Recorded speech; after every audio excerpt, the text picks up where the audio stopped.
So sometimes one small action can have devastating repercussions for the defending side if it gets fooled. Also, the general process of intelligence gathering is extremely important. Here we have another example. Naturally, D-Day is the most famous case, but there were other amphibious landings that took place in the so-called Western Theater during the Second World War.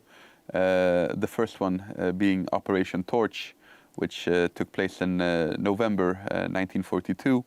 It was also the first action to involve American soldiers after they had been, well, the question is whether to say that they were dragged into the war, but certainly Roosevelt wanted to enter the war at that stage, but he knew that he didn't have enough support for it in the US. But after the Japanese took care of it for him on December 7th, 1941, with the attack on Pearl Harbor, quickly the American machinery started working. And the next year, a lot of troops had already been taken to Great Britain. And from Great Britain, this first invasion, Operation Torch, took place. And usually you're trying to find some soft underbelly to hit initially, some area which isn't that strongly guarded, and what you want to get is a foothold, or in military terms, a bridgehead. In this case, it was North Africa, and more specifically the parts of North Africa that was under the control of Vichy France, this ally to Nazi Germany after they had signed their capitulation in the Compiègne forest. There was this compromise. People often think that all of France was immediately occupied by the Germans after defeating the French, but according to this compromise that was struck, all of southern France, practically 50% of the territory, was under the control of this collaborationist government. And not forgetting that France was an enormous colonial power at the time, all the colonies under French control, with a few changes that the Germans, they took more direct control of, but the lion's share of it was still in French hands, and so was Morocco and Algeria. And this is exactly where the British and the Americans landed in 1942. Initially, they wanted to land the major part of the force further to the east, but that would entail sailing through the Gibraltar Strait, and they were slightly afraid that this military action could cause, and you never know about exactly what repercussions these actions will have. It's the so-called fog of war, or friction in Clausewitzian terms, that you might make your plans, they might be very meticulous, but there is always the unknown of both what the enemy will do, but also just general factors that you can't take into consideration, such as, say the weather, for example, or some natural disaster that could occur. So here, what the Allies were afraid of was that this military action could cause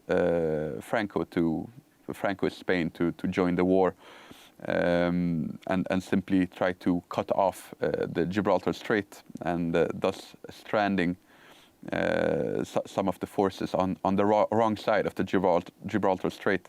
So instead, the lion's share would have to, the main part of the troops would have to land near Casablanca, and then they would traverse overland further to the east, where the German troops were stationed, not in Morocco and Algeria, as we had the Vichy French forces that were stationed there. Another thing that they couldn't be sure about was exactly how these Vichy French forces would react.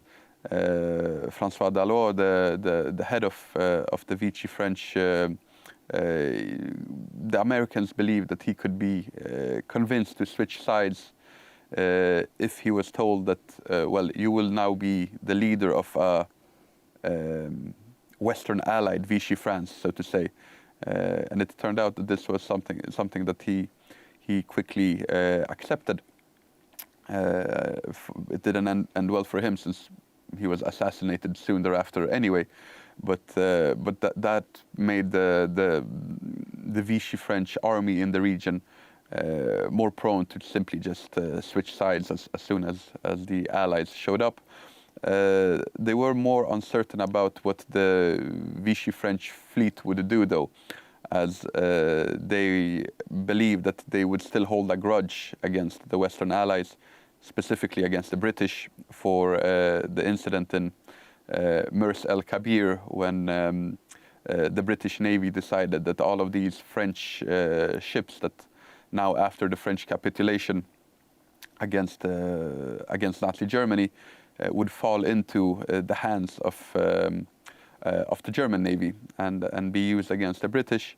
So after having been told that they need to simply sink their own ships, and the French refused, the British fleet attacked and sank a couple of ships, leading to the death of around 1,000 French sailors. So after that, the part of the Vichy French Navy which made it through decided to attack British positions in Gibraltar, and there was this conflict going on. So they were more uncertain about how the fleet would act.